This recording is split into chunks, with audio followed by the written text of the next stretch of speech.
Evangelho de João, capítulo 1, versículos de 1 a 3. Essa é a exegese do versículo 1. O autor do Evangelho, ele retoma o hino mais antigo que reproduz a revelação da criação em Gênesis, capítulo 1. Todo o Evangelho, também nas cartas de João, o evangelista afirma a divindade de Cristo, o Verbo encarnado. Temos aí a referência de João, da primeira carta, no capítulo 5, versículo 20. O tema do texto é a palavra criadora, que se desenvolve em harmonia com Isaías 55, 10 e 11. Diz lá: enviado por Deus ao mundo para fecundá-lo.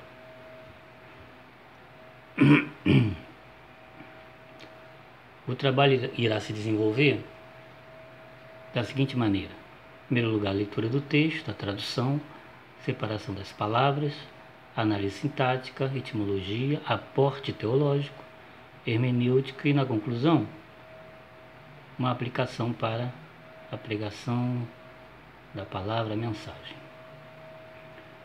Nós dividimos em 3 partes para não ficar muito grande. Então temos aí o texto em arque, em rologos, kai rologos, em pros tonteon, kai teós, em rologos. Aí é a transliteração para ajudar a se acostumar com a leitura. Depois eu faço uma repetição e coloco um bloqueio para a gente ficar treinando a leitura e depois que já tiver segurança fazer a leitura do texto sem precisar da transliteração. Em arque, em rologos, kai rologos, em pros tonteon, kai teós, em rologos. A tradução: no princípio era o verbo, e o verbo estava com Deus, e o verbo era Deus. Eu separo aí as palavras para nós começarmos a fazer a análise sintática.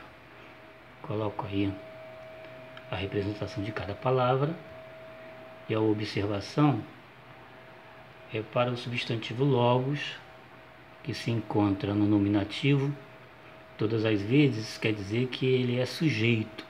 O nominativo grego denota o sujeito, então ele aparece nesse versículo como agente ativo da criação. E na última frase, a palavra teós também está no nominativo.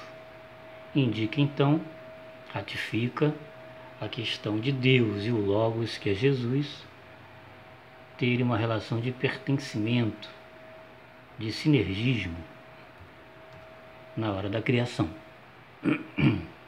O verbo eimi no imperfeito é o em, está na voz ativa e denota um passado de início não determinado, e que nesse tempo, o início de um ato por um determinado tempo até a sua conclusão, indica hábito, ou seja, que a criação fazia parte do projeto do Logos.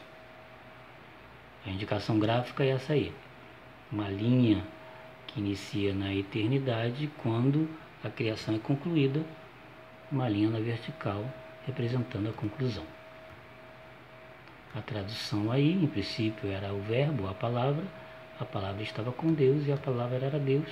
Tem as observações gramaticais na hora da tradução, de escrever como fica melhor no português.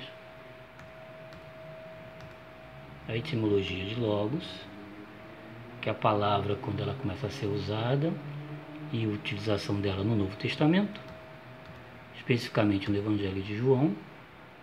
Logos é palavra ou verbo, é a palavra de Deus personificada em Jesus Cristo.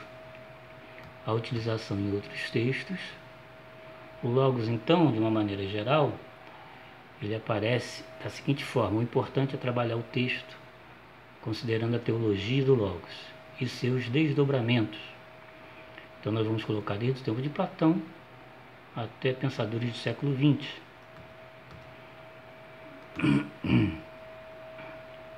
Logos é a palavra de Deus, palavra em ação, e o evangelista João está se referindo a Jesus.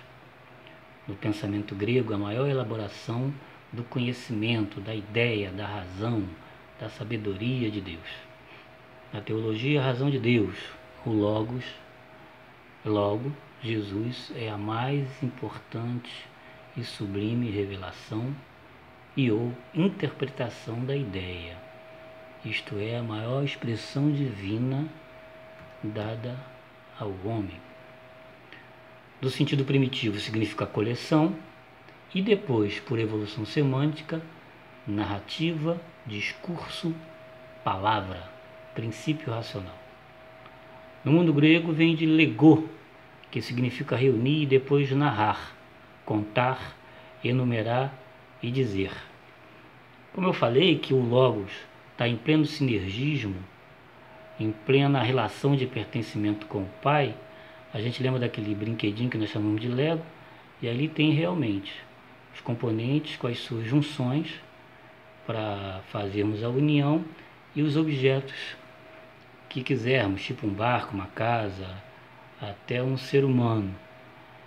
Nessa representação é Deus pertencendo ao Logos e daí projetando, promovendo, arquitetando e dando concretude à criação. No Antigo Testamento, os profetas, eles se referem ao termo dabar, que é igual a palavra, discurso, realidade. É a expressão da iniciativa. Dabar possui um sentido dinâmico, criativo. Quando Deus diz do nada, do vazio, haja luz, houve luz. Na verbalização da palavra, Deus disse, se crie o sol, a lua, a terra, as estrelas, e assim se fez, e o Logos estava lá. Era também agente ativo dessa criação, era a palavra criadora. Para Heráclito, filósofo aí, um pensador pré-socrático, o fogo e o Logos são eternos. O fogo é physis e o Logos a revelação da physis. A physis, na mitologia grega, é a divindade primordial da natureza. Para Platão, ele expressa a harmonia do cosmos pré-existente como pensamento espiritual. Filo, historiador do tempo de Jesus, o Logos retoma o pensamento estoico. O Logos é de Deus, ele é a razão divina, é a sabedoria de Deus.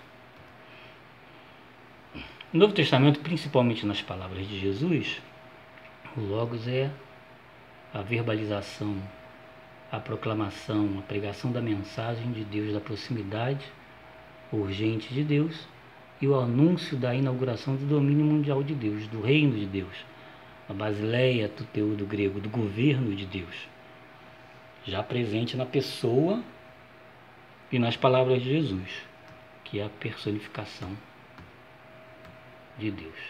Arquê, na conclusão do versículo 2 e 3, nós vamos perceber ali a afirmação de que ele estava no início e tudo que foi feito através dele, sem ele nada se fez. No aporte teológico, eu reporto desde a patrística com Orígenes, que diz que o Logos uniu-se à alma humana para a redenção, para conduzir a essência, conduzir a presença de Deus. Para Agostinho, a encarnação do Logos é de natureza teológica e não filosófica. O Logos é o princípio fundamental do cosmos. Aparece de forma histórica, concreta. É um evento incomparável. Calbart, ele fala do lugar da teologia, ele fala que a palavra é Deus falando, é Deus presente, é Deus se revelando, se aproximando do ser humano. Então a teologia é a palavra de Deus pregada, ensinada, vivida. Por Tillich, o Logos é verdadeiro mediador, o princípio da auto-manifestação de Deus. Onde quer que Deus apareça, é sempre o Logos que aparece. Nós temos aí, no aspecto hermenêutico, já uma percepção, como nós falamos no início.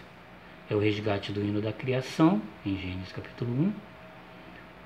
O verbo emir, no imperfeito, em, ele denota que em algum momento da eternidade a criação teve origem, teve princípio, e Jesus, o Logos, estava ali com o Pai, e ele participou de todas as etapas da criação.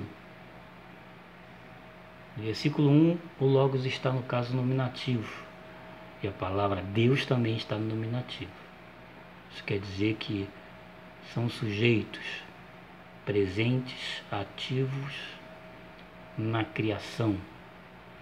O evangelista interpreta Jesus, que é o Logos, estava com o Pai em todas as etapas da criação. Para a compreensão plena, nós vamos caminhar ainda até o versículo 3. Considerações para a mensagem. Jesus é Deus, Jesus Cristo é a palavra criadora, ele tem plena sinergia e estado de pertencimento com o Pai. A palavra está na pedagogia de Jesus, na sua proclamação e ensino, mas a palavra também está nas curas, milagres e na opção de Jesus pelos injustiçados, pelos pobres, viúvas, crianças e todos que estavam em busca da verdadeira salvação.